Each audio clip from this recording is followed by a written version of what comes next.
मल्लप्पा जी अष्टगे जी का परिवार माँ श्रीमती का सौभाग्य। ध्यान रखना, श्रीमती श्रीमती तो आप कहते हो, लेकिन वास्तविक नाम श्रीमती है। मल्लप्पा जी अष्टगे सौभाग्यशाली रहे कि उनके घर में द्वितीय संतान के रूप में प्रथम महावीर भैया अष्टगे जी, द्वितीय संतान के रूप में अद्वितीय बालक विद्याधर ने जन्म लिया।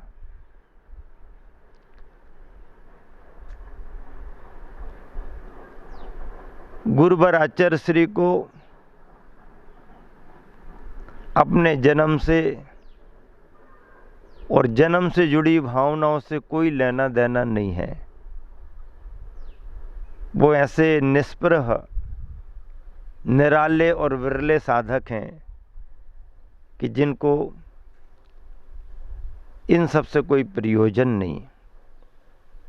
और हम जैसे मुनि भी गुरुवर के ही तो शिष्य हैं, जो जन्म जैसे संदर्भ को बहुत बड़े उत्सव के रूप में नहीं देखते हैं। जन्म तो संसारी प्राणियों का लगा हुआ रहता है, आना और जाना का क्रम इस प्रकृति का अंग है। जन्म को महत्व नहीं देते हैं, जन्म को उत्सव मनाने के रूप में भी प्रेरित नहीं करते हैं, पर लेकिन उस दिन को याद करके पूजा विधान, जाप्यानुष्ठान, अभिषेक, शांति धारा जैसे पवित्र श्रेष्ठ धार्मिक कार्यक्रम हो जाएं समाज में, तो यह उस अवसर को सर्वथा परमार्थ में बदलने का अवसर बन जाता है। और ऐसा ही कार्य विदिशा की जैन समाज ने चातुर्मास के मध्य में इस शीतल धाम में किया है। आचार्य छत्तीसी का विधान,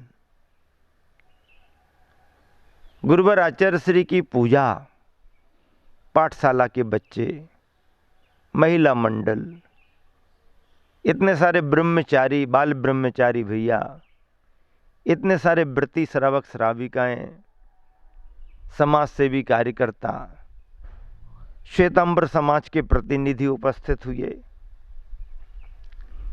तारण समाज के प्रतिनिधि उपस्थित हुए, सकल दिगंबर जैन समाज के अध्यक्ष और वरिष्ठ कार्यकर्ताओं के साथ समूची चातुर्मास समिति, शीतल धाम ट्रस्ट, सभी ने जन्म को महत्व न देते हुए भी इस शरद पूर्णिमा की तिथि को धार्मिक पर्व के रूप में बहुत मर्यादित, बहुत शालीन और बहुत भावनात्मक तरीके से संपन्न कर दिया। हमारे गुरुवर आचार्य श्री कहते हैं, जन्मों को याद करके क्या करते हो तुम लोग? गृहस्थ लोग भी अपने बच्चों के जन्मदिन याद करके बर्थडे मनाते हैं, और फिर गुरुवर आचार्य श्री कहते हैं, बर्थडे मनाते मनाते वो बर्थडे भी बर्थडे जैसे लगने लगते हैं, क्योंकि जलती हुई मोमबत्तियों को बुझवाया और जुड़े हुए अखंड केक के लिए अलग अलग करके खंड खंड करा दिया। क्या बर्थडे है? बर्थडे से जुड़ा हुआ कौन सा कल्चर है? ये सब पश्चिमी सभ्यता है जो हमारे लिए मान्य नहीं। बर्थडे मनाना है बच्चों के तो उन्हें पाठशाला में ले जाओ, पाठशाला के विद्यार्थियों के लिए कुछ उनसे भेंट करा दो, गौशाला में ले जाओ, जो अभय प्राप्त पशु हैं उनके लिए चारा पानी दाना कुछ भी खिला दिया जाए, अनाथालय में भोजन दान दे दिया जाए, जो भी करना है करें, अच्छे तरीके से करें, धर्म के क्षेत्र में करें। बच्चे बालक बालिकाओं को मंदिर ले जाएं, श्रीफल चढ़वाएं, उनके नाम से अभिषेक शांति धारा संपन्न कराएं, इत्यादि प्रकार से यदि किसी बच्चों के मनाए गए, वो भी एक संस्कार देते हैं, खुशी के अवसर होते हैं। गुरुवर आचार्य श्री विद्यासागर जी महाराज जी ने, मुझे आज तक याद नहीं है और कभी सुना नहीं कि कभी वो अपने जन्मदिन की तिथि पर कभी किसी कार्यक्रम को प्रोत्साहित करते हुए देखे हों। ये बात अलग है कि शरद पूर्णिमा पर ही रविवार पड़ गया, या शरद पूर्णिमा पर पहले से ही कोई कार्यक्रम सुनिश्चित रूप से चल रहा, वो तो सांयोगिक बात है।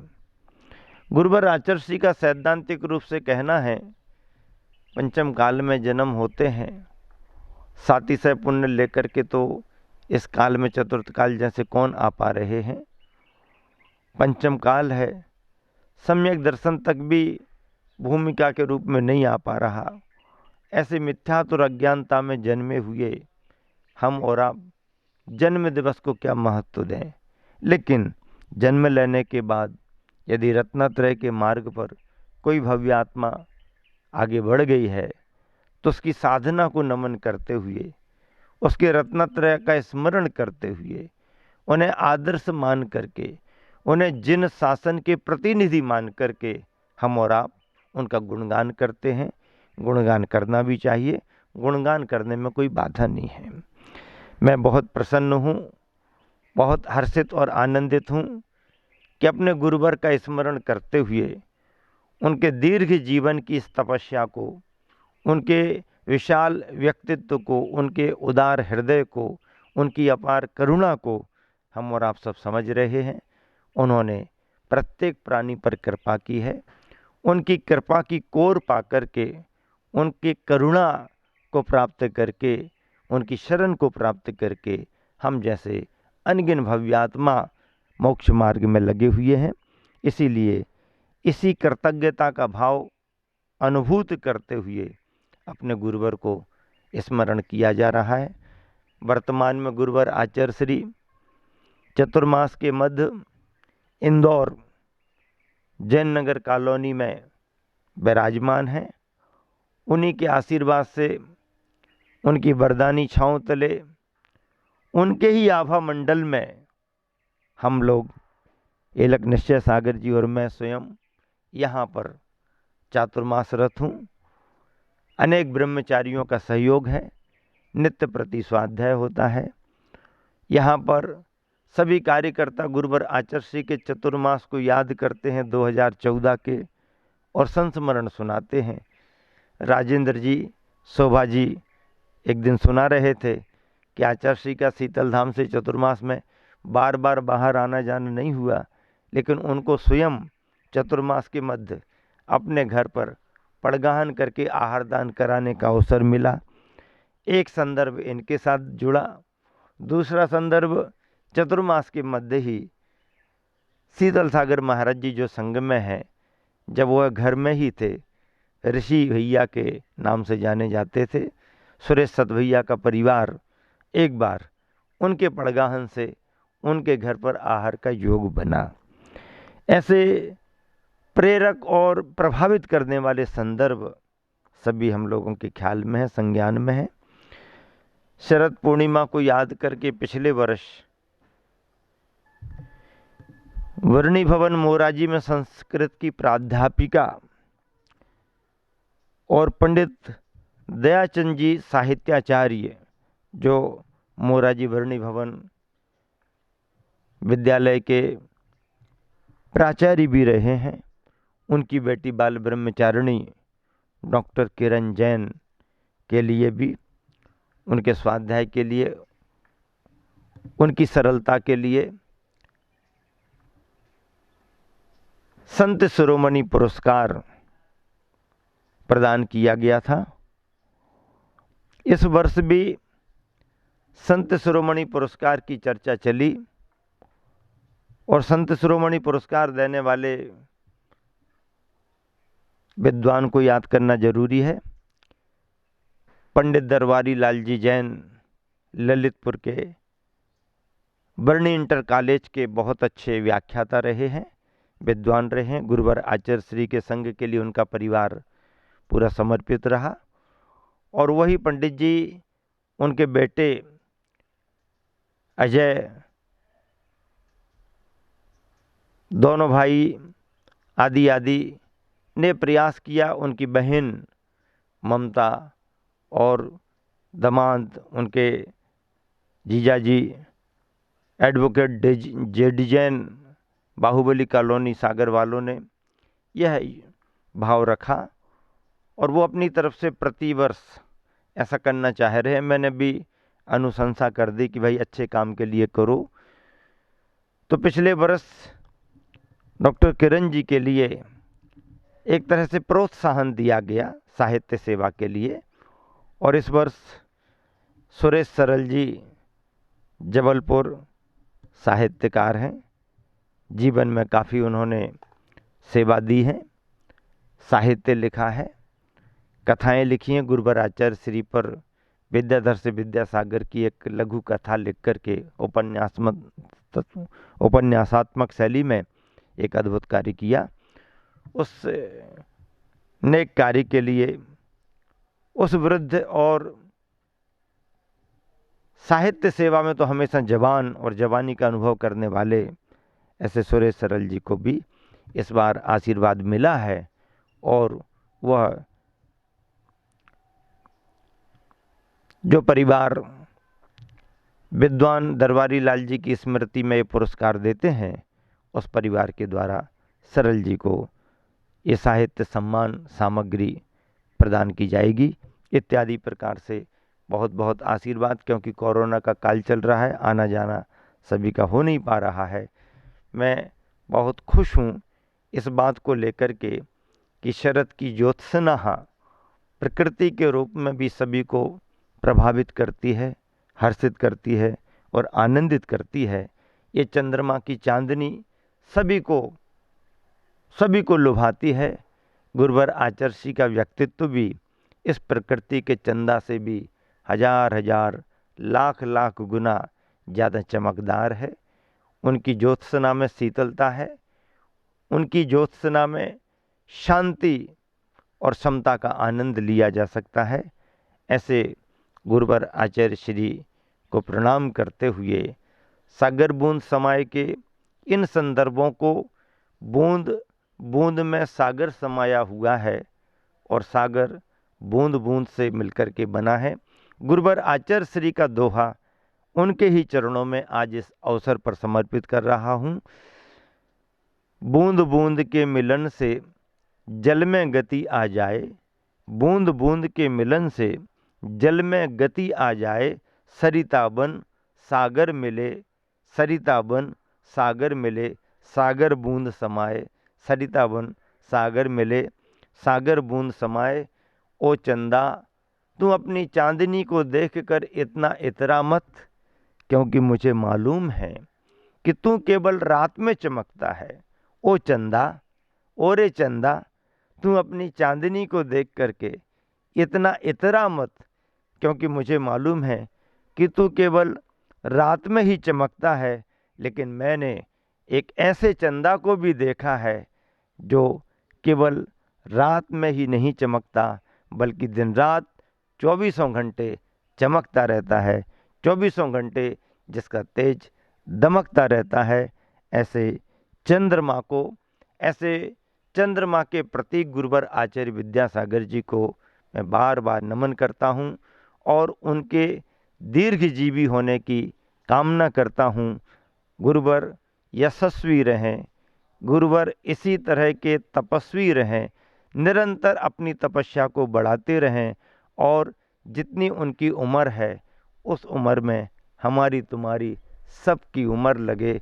गुरुवर हजारों वर्ष तक जिएं, स्वस्थ रह करके जिन धर्म जिन शासन की निरंतर प्रभावना करते रहें। इसी शुभ भावना से मेरा नमन और मेरे साथ इलक निश्चय सागर जी महाराज जी का भी अपने गुरुवर के प्रति नमन।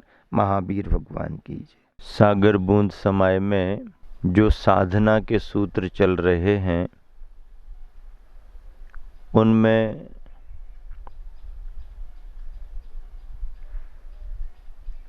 बड़ी दार्शनिकता है,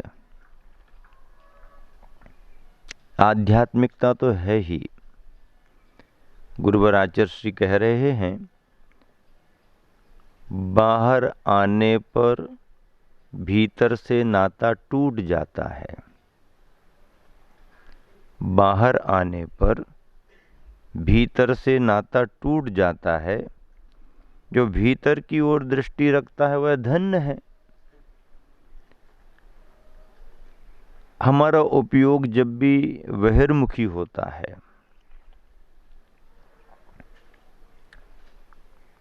तो अंदर शुद्धात्मिक तत्व की अनुभूति का क्रम टूट जाता है।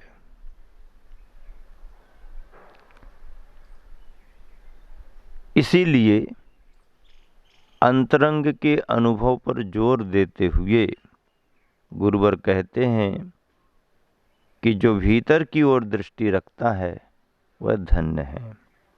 मैं बार बार इसलिए कहा करता हूँ, अंतर्मुखी सदा सुखी, अंतर्मुखी सदा सुखी, बहिर्मुखी सदा दुखी, अंतर्मुखी सदा सुखी। मंत्र जहाँ काम नहीं करता वहाँ तंत्र काम कर जाता है। मंत्र जहाँ काम नहीं करता वहाँ तंत्र काम कर जाता है, और बाहरी तंत्र जहाँ काम नहीं करता वहाँ भीतरी समाधि तंत्र काम कर जाता है।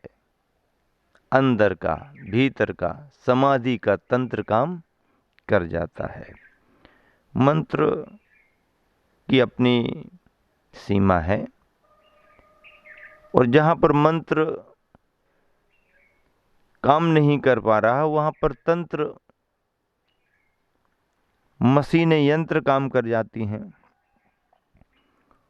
और जहाँ बाहरी तंत्र काम नहीं कर पाता है वहाँ भीतरी समाधि तंत्र काम कर जाता है। प्रयोग का निग्रह पहले होता है, योग का बाद में। प्रयोग का निग्रह पहले होता है, योग का बाद में। इसका मतलब क्या? प्रवृत्ति पर विराम पहले लगाया जाता है, बाद में उपयोगात्मक जो चंचलता है उसको विराम दिया जा सकता है।